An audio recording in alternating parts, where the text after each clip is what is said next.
आम्रतरु फलभारे डुलती वसंत आगमने, वृक्षलताना नूतन पालवी सुगंधित सुमने, हिंदोळ्यावर बसली देवता पूजू तिला सुमने, दर्शनार्थ या सर्व मैत्रिणी आनंद आगमने।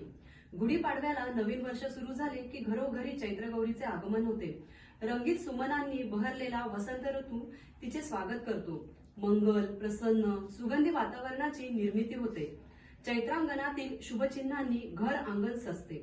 देवी पार्वती माहेरपणाला आल्यावर छान फुलापानांची आरास करून तिला झोपाळ्यावर बसवतो, तिचे कौतुक करतो।